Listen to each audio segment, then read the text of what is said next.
Welcome back, Underground Comic fans, to Daryl D TV, where today I will be showing you yet another Underground Comics haul that I just had.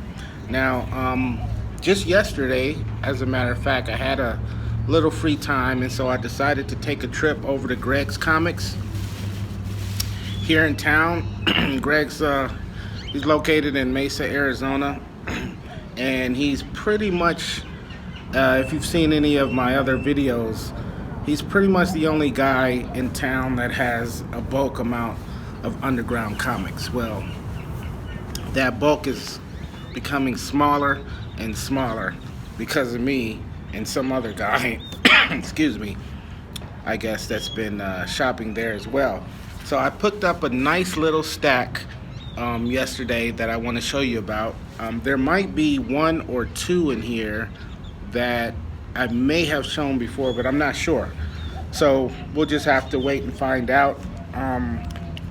Don't know a whole lot about these comics, but if you see something interesting, you got any kind of interesting info on it, let me know, because there's some in here I've never ever seen before. So let's get started, shall we? The first one I want to show you is, let's see, this is issue number 2 of Curse of the Baby Monster.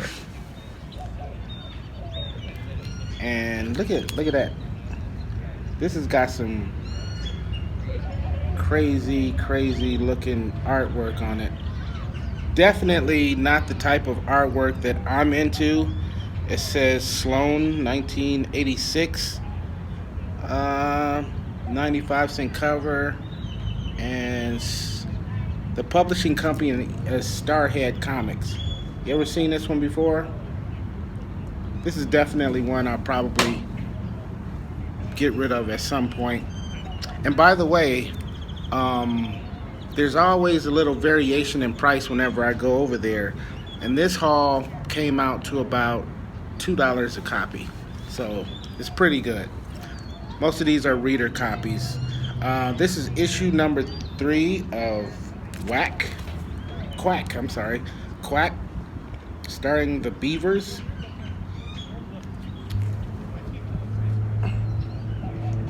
Now this artwork I can get with this. This is a little cooler than the last stuff I was looking at.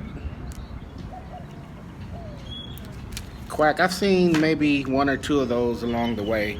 He had a few more there, different issues, but I just decided to grab that one. I think I only grabbed 1 of those. Next up is from Phil Ye Presents The Winged Tiger, number 2, Comics and Stories. And this one is actually autographed to David. Did a little piece there, a little piece of artwork there, 1999 it looks like he did that.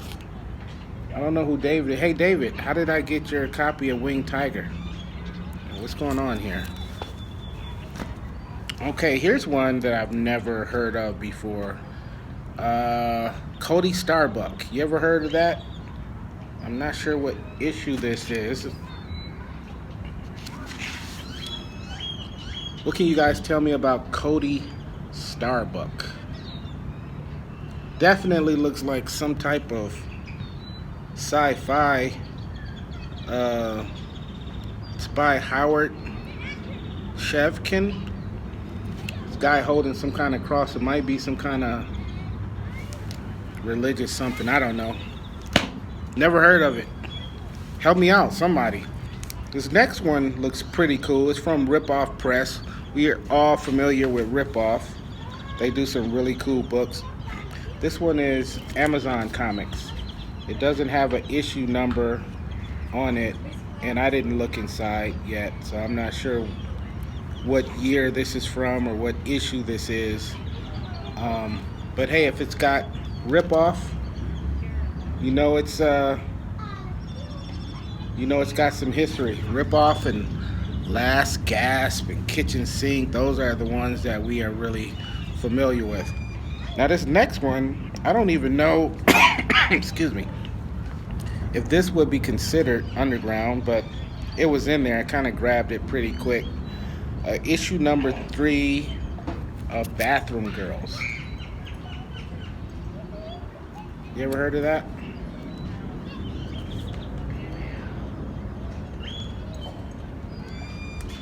And this is on Modern. I guess the publishing company is Modern. Never heard of this one before. This definitely looks like a newer one. This might be 90s, but I'm not sure. I haven't looked inside of it. Here's a familiar one. I've showed a few copies of these. This is issue number 7 of 8 Ball. They had probably a good handful or two of 8 Ball books left there. Can't say I'm a big fan of this art. I'm not. But I know there's some people that I know that really dig this book. So I'll probably end up selling it to somebody. Somebody's gonna get it. I don't know who. This one is in really nice condition. Yeah, this is just, not really into that. Not unless it had like a really good story. But the art is just not doing it for me. Here's another one I've never seen before. This is issue number 2 of Fog City Comics. Now this one looks very interesting.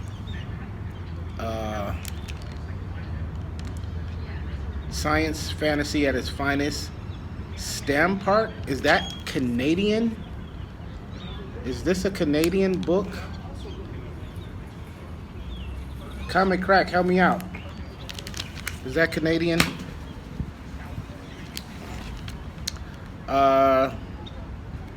Here's a familiar one off of Rip Off Press. This is issue number 4 of Rip Off Comics. There were quite a few Rip Off titles in there. There was even a few Rip Off books. Now when I first went to Greg's that first time, he had an entire long box and then another short box full of undergrounds. The short box was actually a magazine box, if you will. So they come short anyway. So between what I've been buying and what another individual has bought, that 1.5 boxes is down to just the magazine box. And the reason why he had comics in the magazine size box was that there were a lot of magazines, sci-fi obviously, but there were a lot of books in there too, soft cover books, comics related books, and there were probably 2 or 3 rip-off soft cover books, real thick books in there. So, but that box is dwindling down pretty fast. It's not well, it's a whole box, so there's still quite a bit, but most of them are magazines, and I would say 2/3 are magazines and the rest are comic size. Here's issue number 5 of Rip Off Comics. Pretty cool looking cover.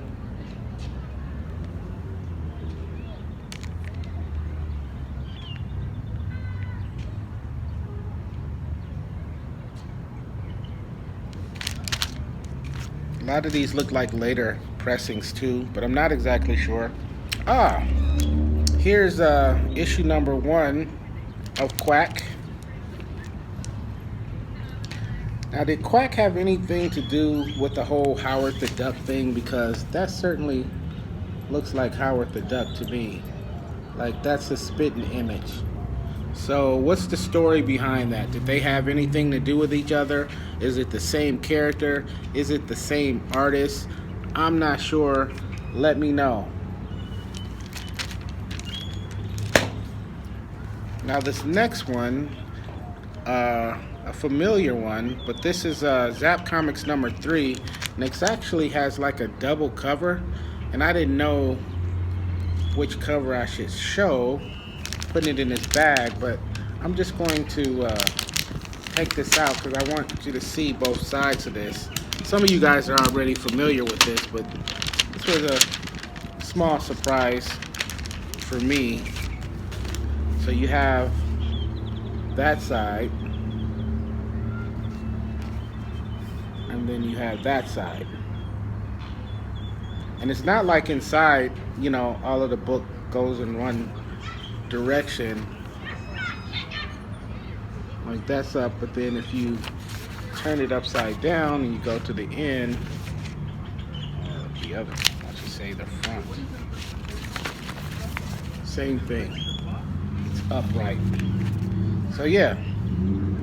Well, is Zap Comics, are they known for doing these double covers? I know I have a good probably 10 copies of this, but I don't recall seeing the double covers on any of them. So is that like a familiar thing that Zap Comics was doing with this particular book? Let me know. I don't know. I need information like that. Here's another one. Did I just show you one like this?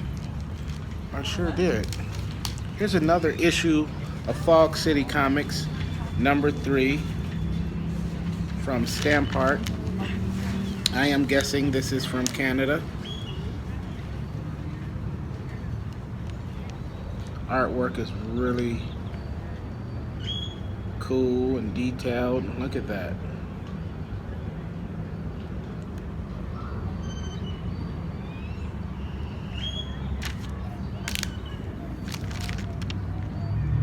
"64 pages. I have maybe one other issue of this book, Kitchen Sink Snarf number 11.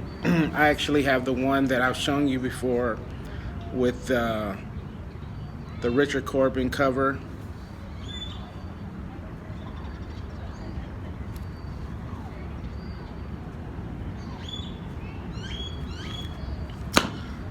Up next is another one I've never seen before. It is from Ripoff Press. It's the first issue, it was 1989, of Bob's Favorite Comics. You guys ever heard of Bob's Favorite Comics? I've never seen this one before. Never heard of it. And Bob looks like he's I don't know, Bob. This don't look like a healthy situation to be in. You look like you're heading down a wrong road real fast. Doesn't look like it's gonna be a good outcome. Poor Bob. Okay, Renegade Press. Never heard of this one. Howard Cruise's Barefoots, the comic book series. Doesn't have an issue number.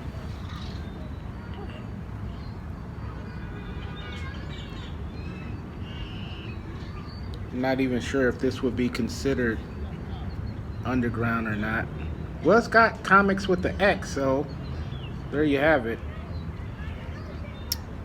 1986.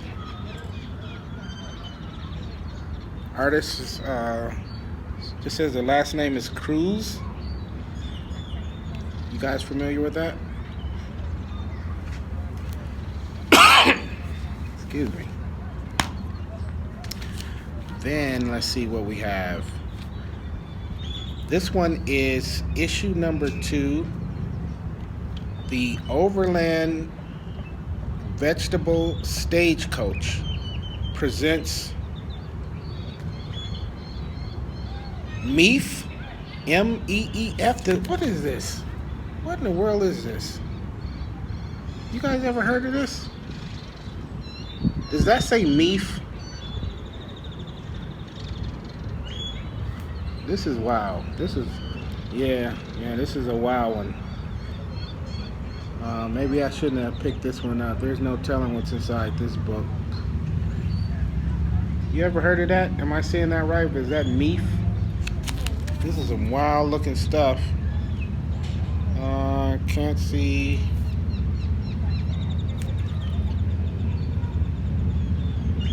Can't see a year, but it does have a 50 cent price on it. Um, I did pick up like a few, where are they? A few smaller size comics, almost like pocket comics. Um, this is Fiction Illustrated. You guys ever seen that? It's like a mini comic. Like if this was a regular size, just to give you some perspective. Fantasy Illustrated. It doesn't have an issue number, but it says volume 2. Starfawn.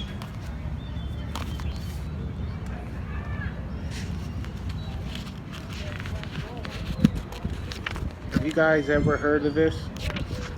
It was in there, so I picked it up. You know, why not?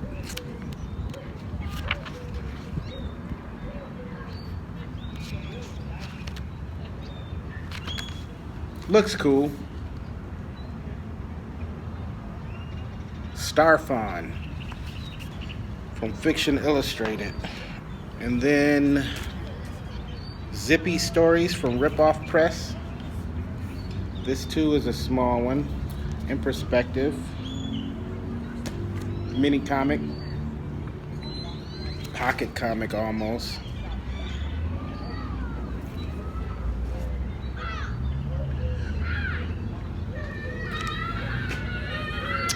And next up from Kitchen Sink Comics, this is, what issue is this? Doesn't say. It's a really thick book. It's called The Blood Club. Yes. Yeah, I don't know. You wouldn't catch me out in the woods like that. Not at all. Blood Club. It's got a $5.95 price tag on it. It's issue number 2, so this was definitely later in the game.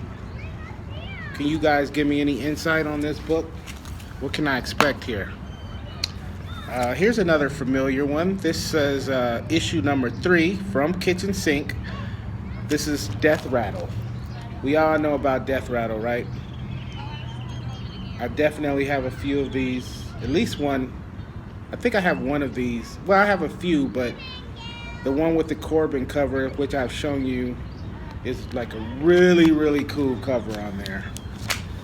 Really cool. This is another weird one. I don't know what to make of this one.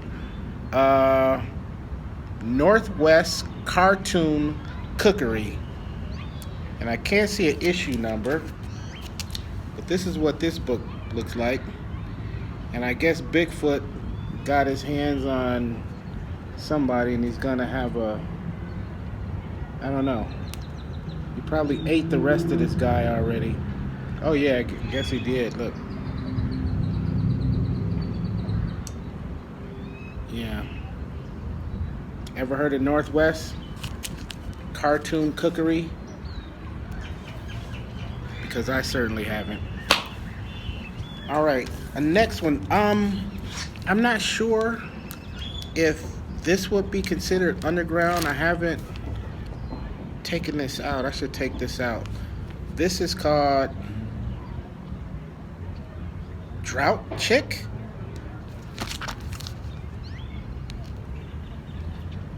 Am I saying that right?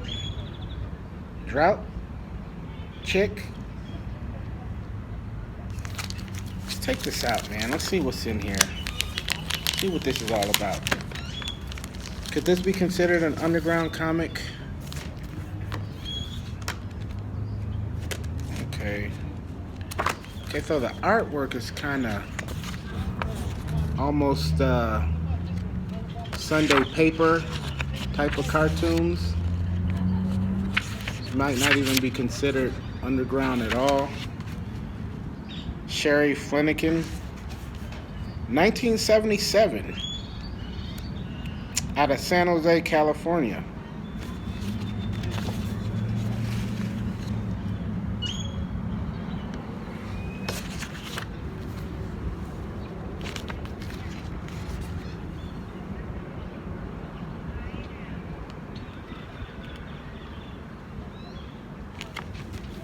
Ever heard of this? Anybody? Give me some insight, because I know, a lot of you underground comic fans and collectors are a lot more knowledgeable about a lot of these books than I am. I just recently really got into them. I would say in the last year or so. So I'm still kind of feeling my way around. Next up, issue number 5 of Zap Comics. We're all familiar with Zap. I'm sure you've seen this copy on many other underground comic YouTube videos. So just add me to the list, if you will. Next up, Kitchen Sink. What issue is this? This is Hyper Comics. And I don't see an issue number. But this is what this one looks like.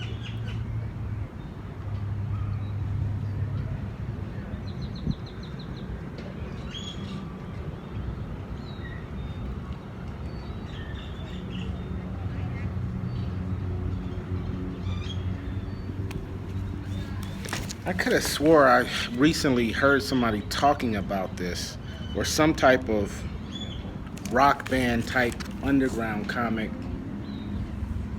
about life on the road or something, touring or something. But I might be mixing that up with something else.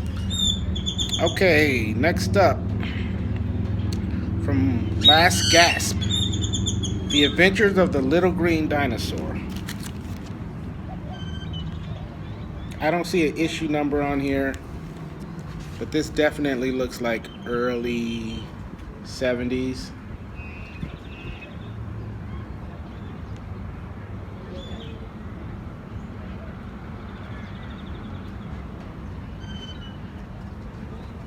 You guys familiar with that?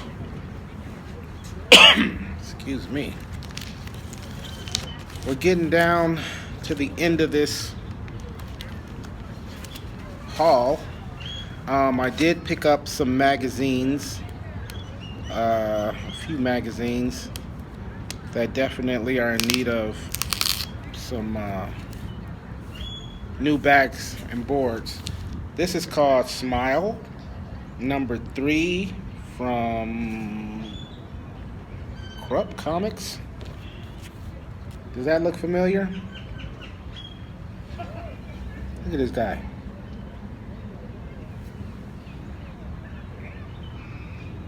$1972. This is what the back looks like.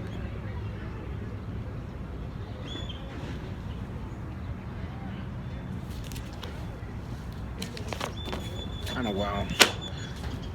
Next one from Kitchen Sink. Now, issue number 2 of Steven by Doug Allen. I've never seen this one before. Any of you guys familiar with this?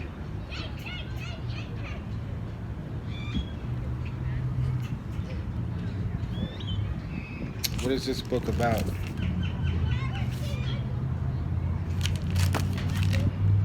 You guys know who Doug Allen is? I have no idea. All of these books are completely foreign to me. Now here's an R. Crumb book. This is the last book I want to show you. This is from Last Gas. You guys are familiar with this. Issue number 16 of Weirdo Comics.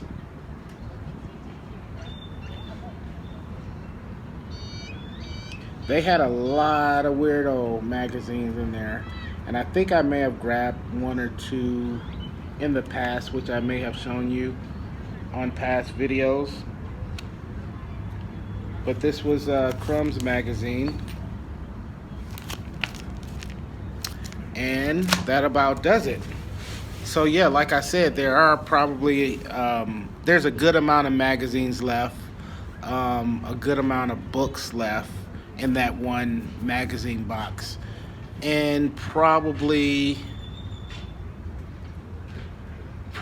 maybe another 30 or 40 actual regular size underground comics. So If you're in the Phoenix metropolitan area anytime soon, you might want to go over to Greg's Comics and take a look and see what's left. And once they're gone, they're gone.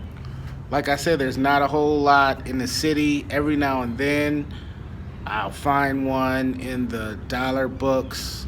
There's a store here called Dreadnought Comics, and they have, a few, not a whole lot, but they probably have,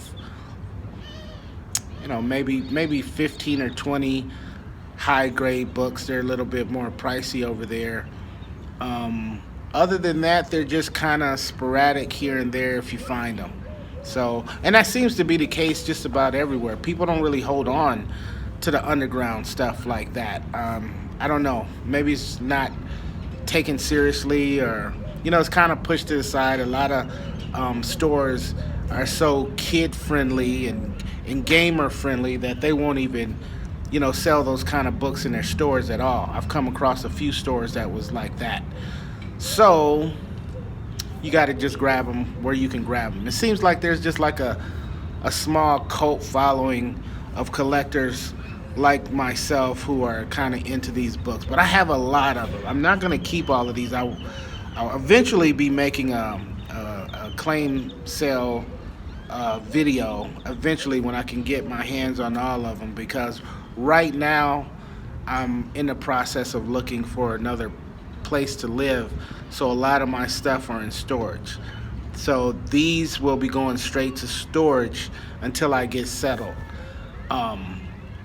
But until next time, this will do it for Daryl DTV and my latest haul of underground comics. Thank you guys for joining me, and I'll see you next time. Be safe.